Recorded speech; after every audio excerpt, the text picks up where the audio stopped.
Hello, folks. Glad you could be with me today.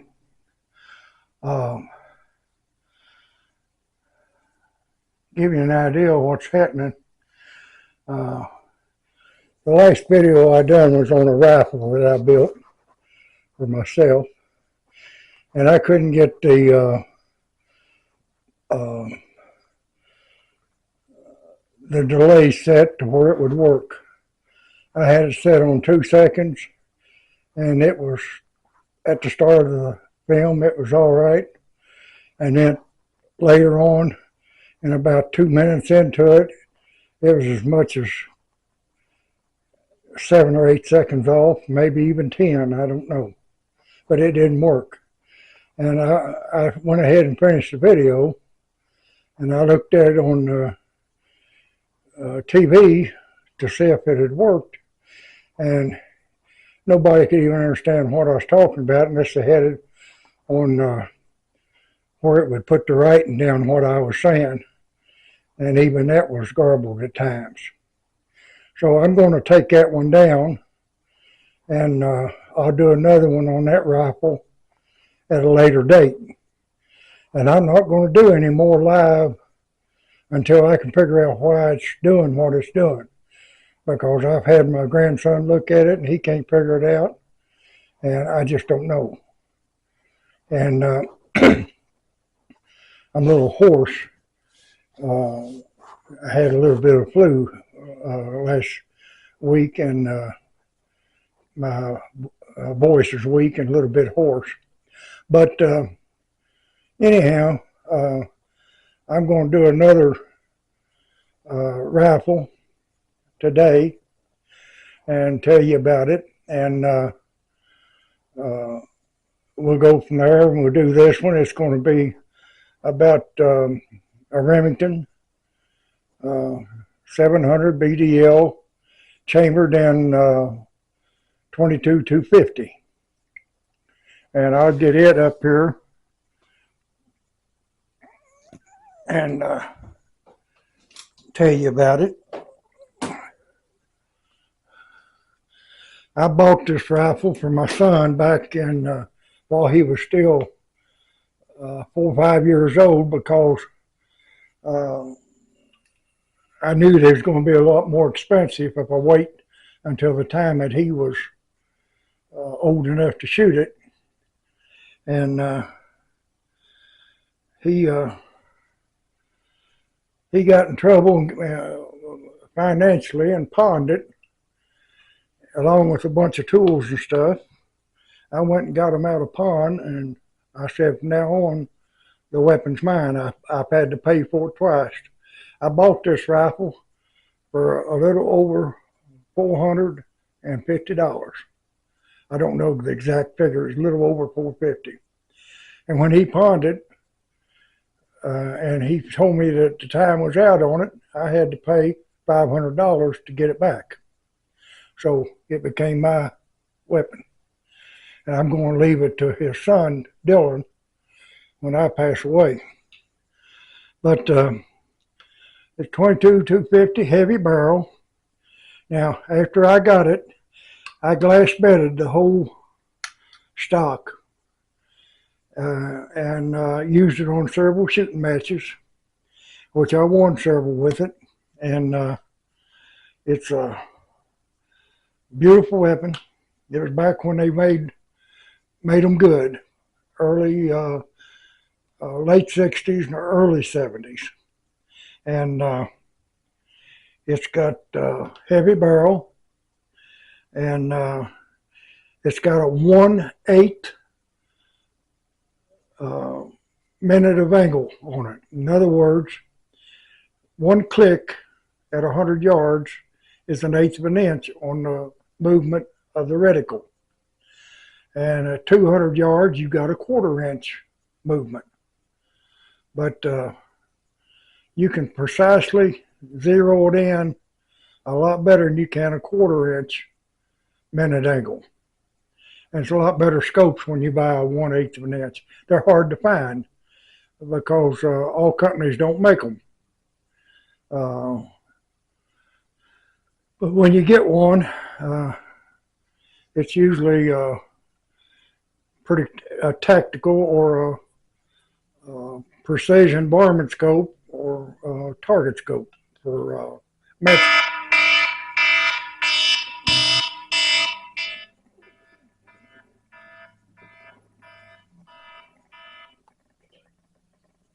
What do you say, William? What you doing, Mr. Clark? I'm doing a video right now. What are you doing? Oh, hey, you know that security light I give you? Yeah. Well, the one that was on the front of my building down at the shop, Yeah. it went out, it quit. And I've been looking, trying to find one of them, and I can't find no more of them. And I was just wondering if you was going to use it anytime soon. Yeah, go ahead. Come over and get it. I ain't using it right now. Well, because I'm going to buy a couple, they're different made lights. Yeah. Off of TikTok, and I'll give you one of them. They're better. Actually, they're better than them right there. I just want that because it's the same size as the one that's on my building. Yeah. Well, just come over and get it whenever you want to. Wait until tomorrow, though, or until I call you. I get done with this video, and I'll get it out for you. Well, I'll just come over tomorrow and pick it up. Okay. All right. That's why I can hang it up tomorrow. All righty, buddy. All right, buddy. Love you. Love you. Love you too. Bye-bye. That's my next door neighbor. He's needing a floodlight, and I've got one where he can put up on his garage down at his record service, and he's like a son to me, and help him out any way I can.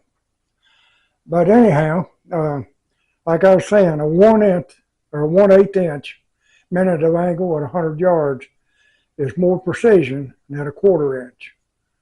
And that's especially good if you're going to hunt with it, because you can pinpoint your shots at 100 yards or 200 yards and be dead on.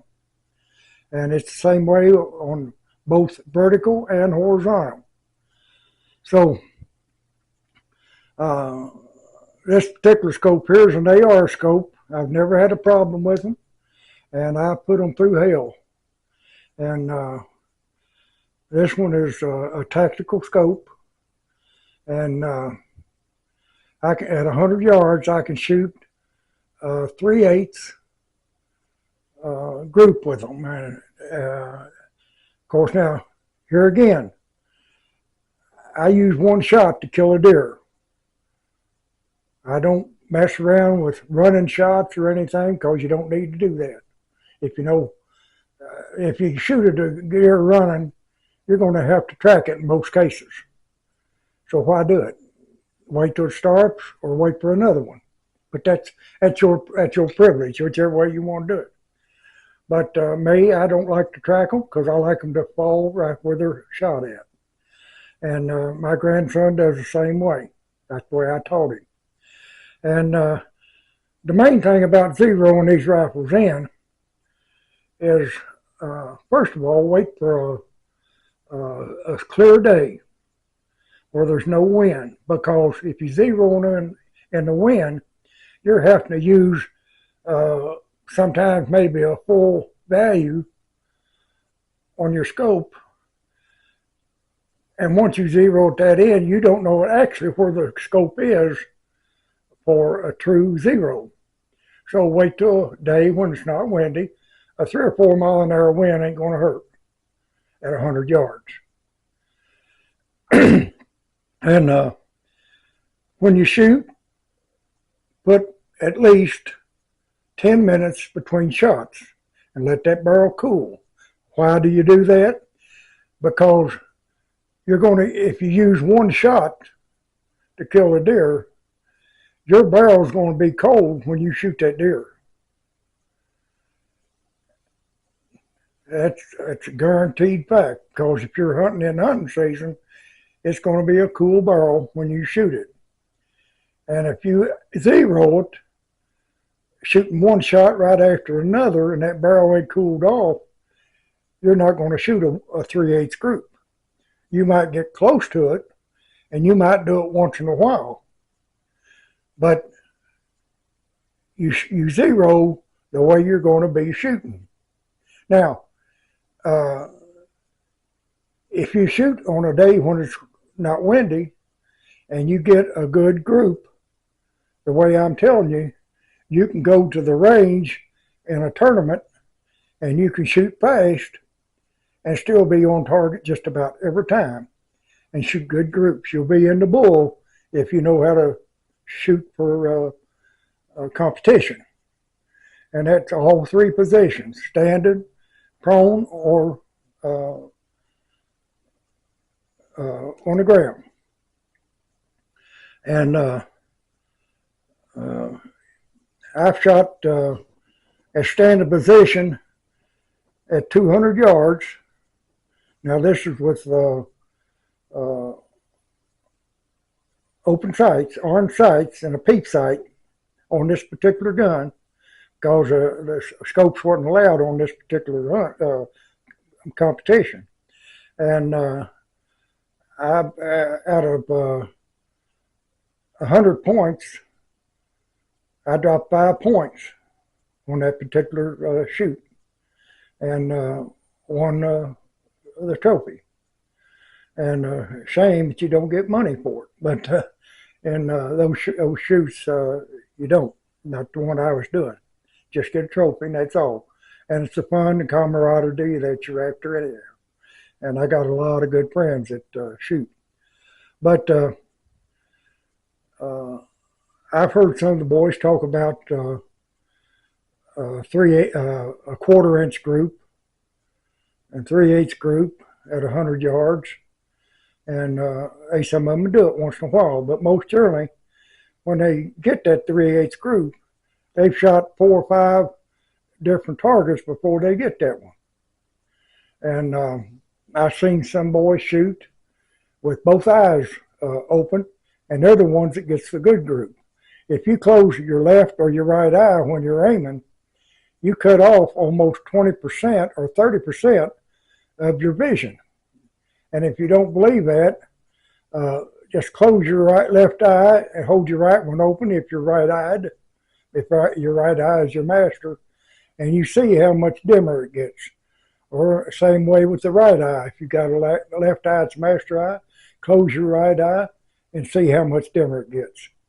And that makes a world of difference in the light that you pick up in your scope or with the armed sights. And with what you're picking up your target with. It is hard to get on a target when you first bring your weapon up the eye if you got one eye shut. If you got both eyes looking at that target, you'll be on target the minute you look through that peep sight or that scope. And if you're right-eyed and you leave your left eye open, you got full vision, and your left eye will fade out, and you can see clearly through your scope or your peep sight. And if you have a problem of being distracted with your eye, put a card in front of your eye or a patch on so you can keep that eye open. You'll go from a 1/4 inch group, or excuse me, from a 1/2 inch group to a 1/4 inch group real quick at 100 yards. If you're getting 1/4 inch groups, you can get them right down to one hole for 3 shots almost, just making it bigger if you keep both them eyes open. And the same way with letting that barrel cool off between shots, because when you shoot at a deer out in the woods, that barrel's going to be cold every time. And that's the zero you want with a cold barrel. And also, I reload my own shots on my own shells, and I weigh them to within 1 gram. And if a flake or a bar of powder puts it over 1 gram, I'll go just under. I'll take the weight under 1 gram and be just a little bit light. and you'll get constant group every time. If you go over, you'll shoot just a little bit off every time. And because one bar or even one flake can make a difference in your pressure. But good thing to remember, learn to shoot with both eyes open. And if you're ever going to win a competition, you're going to shoot that way. And my uncle that taught me to shoot for competition taught me to shoot with both eyes open when I was 10, 15 years old or less, maybe, I don't know. But he taught me everything I know about reloading and competition. And Palmer Hall was his name, and he won many shoots, and was well renowned in the shooting world as much as you could be back in that time. But that was in the, he was big into shooting in the early 40s and all through the 40s, 1940s. But anyhow, and like I say, this is a 700 BDL fiberglass bedding, and it will shoot a 3/8 group where all three bullets are touching and overlapping each other anytime you want to shoot it, if you know how to shoot. And if you don't get a 3/8 inch bedding with this gun, you need to correct some shooting, either your trigger squeeze or your eyesight. And the scope, this one, it's going to shoot the same every time. And it's a wonderful shooting gun. And no, it's not threaded for any type of suppressor or anything, because I don't use it for anything that needs to be suppressed. And I wear earplugs. And beautiful gun. And they don't make them just as good as this one is anymore. And you can look at it. There's not a mar on it anywhere. No marks, no scratches, no rust. And it's worth more right now than what I could have paid for two of them back then. When I bought this one, I'd say this probably sells for 15, 16, maybe more. I don't know. I'm not looking to sell it, so I don't care what it's worth. It's not for sale. But it's a good scope. It's a good rifle. And I've shot a many tournaments with that sling right there on a standing position. And I'm telling you, you can put them every one in the X-ring if you got controlled breathing and good trigger squeeze. So, ain't a whole lot more I can tell you about it. It's just one of the best rifles you can own, and it's in as good a caliber as you get. You can kill deer with them, one shot, because I shoot them right behind the ear or just in front of the ear when I shoot one, depending on how he's standing. And that's the way my grandson is, and he was shooting them and dropping them when he was 13, 14 years old, and never had to track one. We picked them up right where it was shot. And I venture to say when he gets older and he's a zeroing and stuff himself, he'll do it just like I taught him. But that's all we're going to do. I hope you enjoyed the video. And drain the swamp, and I'm not going to make any more lives for a while until I figure this out. And my other buddy there, David, I hope you understand too. I hate to see somebody have to try to watch something that they can't understand it.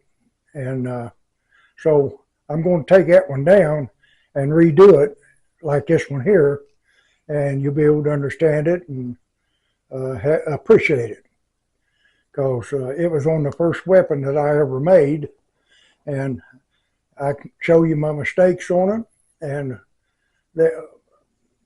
you wouldn't know it if I didn't tell you about it, the way it shoots. I've won a lot of competitions with it, and they were for 30-06 and M14s, and I used peep sights on it for a while when I was in competition, and I also shot some that you can use scope on. And I took the Tullahoma, many years ago. I can't remember how much it was, the Davy Crockett Open, and I won that one. I just can't remember when it was. Got a little crystal plaque and trophy for it, but anyhow, that was a long time ago. That was many years ago. But anyhow, I'm going to end this one. I hope you understand why I hadn't made any. I've been trying to figure out what that computer was doing to me, and the camera's got no problem, and